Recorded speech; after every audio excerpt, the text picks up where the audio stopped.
प्यारे प्यारे पढ़ाकू बच्चों, आप लोगों का स्वागत है इस एपिसोड में। इस एपिसोड में हम लोग कार्बन डाइऑक्साइड साइकिल के बारे में जानेंगे, या इसी को कार्बन साइकिल भी बोल सकते हैं, क्योंकि जो कार्बन है सिर्फ कार्बन के फॉर्म में ज्यादातर नहीं रहता है, CO2 के फॉर्म में रहता है कार्बन। इसीलिए इसको कार्बन डाइऑक्साइड साइकिल के रूप में पढ़ते हैं, कार्बन साइकिल को। तो देखिए, इस वीडियो में बहुत ही अच्छे ढंग से समझाया गया है। साथ ही इसका नोट्स आपको इस वीडियो के डिस्क्रिप्शन में मिल जाएगा, वहां से आप लोग डाउनलोड कर लीजिएगा। तो वीडियो को पूरा देखिए, आपको पूरा समझ में आएगा। देखिए, जो कार्बन डाइऑक्साइड है, पहले ये जान लेते हैं कि ये जो एटमॉस्फेयर है, मतलब जो वायुमंडल है, इसमें लगभग जो है 0.04% रहता है। कितना? लगभग एटमॉस्फेयर में 0.04% रहता है। इसका डाटा जो है चेंजेबल होता रहता है, बदलता रहता है। इसी में 0.03% भी होता है। तो देखिए, कार्बन डाइऑक्साइड जब साइकिल देखेंगे तो सबसे पहले जो कार्बन डाइऑक्साइड है यह एटमॉस्फेयर में प्रेजेंट होता है।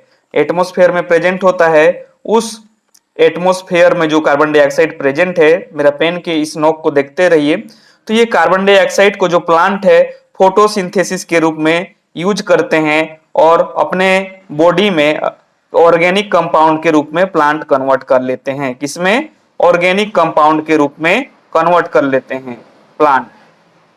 अब ऑर्गेनिक कंपाउंड मतलब क्या? C6H12O6 इस रूप में कन्वर्ट कर लेते हैं, ग्लूकोज के रूप में। और इसका उपयोग जो है यहां से तीन रास्ता में फ्लो होगा आगे। तो देखो, जब ऑर्गेनिक कंपाउंड C6H12O6 ग्लूकोज को एनिमल जो है फूड के रूप में लेंगे तब क्या होगा, और जो यह पेट्रोलियम के रूप में कन्वर्ट होगा तो क्या होगा, और यह कोल के रूप में, कोयला के रूप में बदल जाएगा तो क्या होगा, उसको जानेंगे। तो सबसे पहले जानते हैं, जब ऑर्गेनिक कंपाउंड के रूप में प्लांट में है तो उसको फूड के रूप में एनिमल क्या करते हैं, उसको ग्रहण करते हैं, लेते हैं, इंटेक करते हैं। जब एनिमल जो है डेथ हो जाते हैं तब वह जो कार्बन है वो कहां चला गया? सोइल में चला गया, है ना। अब ये सोइल में जाने के बाद यहां से डिकम्पोजिशन प्रक्रिया होगा और फिर से कार्बन डाइऑक्साइड के रूप में यह एटमॉस्फेयर में रिलीज कर दिया जाएगा। ये हो गया। या एनिमल जब रेस्पिरेशन करेंगे तब वह जो CO2 छोड़ते हैं, तो CO2 फिर से यह CO2 कहां चला जाएगा? इस एटमॉस्फेयर में चला जाएगा, है ना। अब देखिए, जो ऑर्गेनिक कंपाउंड है यदि वह पेट्रोलियम के रूप में बदल गया तो उसका जब कंब्यूशन होगा, मतलब जब दहन होगा, जलेगा, तब जो है वह फिर से CO2 के रूप में बदल जाएगा और इन्वायरमेंट में आ जाएगा।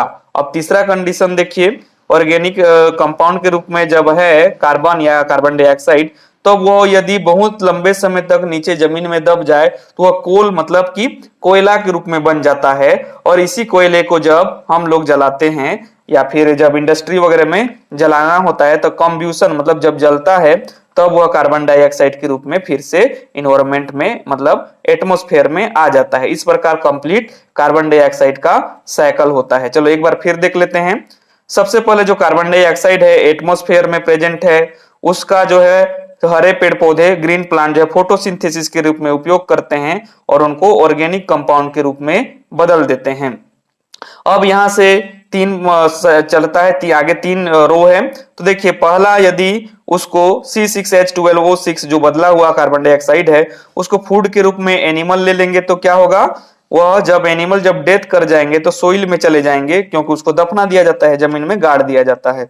तब जो है वहां से डिकम्पोजिशन प्रोसेस द्वारा कार्बन डाइऑक्साइड फिर से एटमॉस्फेयर में आ जाएगा। या एनिमल जब श्वसन करते हैं, रेस्पिरेशन करते हैं, तो CO2 को फिर से छोड़ दिया जाता है और वह फिर से एटमॉस्फेयर में आ जाता है। यदि ऑर्गेनिक कंपाउंड के रूप में जो कार्बन डाइऑक्साइड है प्लांट में, उसका यदि पेट्रोलियम पदार्थ में और तब बदल गया है तब उसका कंब्यूशन होगा। या फिर जो वह कोयले के रूप में बदला है, बहुत लंबे समय तक नीचे जमीन में धंसा हुआ था, तब जो है उसको जब जलाते हैं या इंडस्ट्री वगैरह में उसको उपयोग करते हैं तब वह कार्बन डाइऑक्साइड के रूप में बदल जाता है और पुनः एटमॉस्फेयर में आ जाता है। इसी को कार्बन साइकिल बोलते हैं। देखो, यहां से चालू हुआ था और यहां आके कंप्लीट हो गया एक साइकिल की तरह। तो देखिए, आप यहां तक देख रहे हैं तो निश्चित रूप से आप पढ़ाकू बच्चे हैं। आपका बहुमूल्य समय देने के लिए बहुत बहुत धन्यवाद। अगला नेक्स्ट एपिसोड में हम लोग ऑक्सीजन साइकिल के बारे में जानेंगे।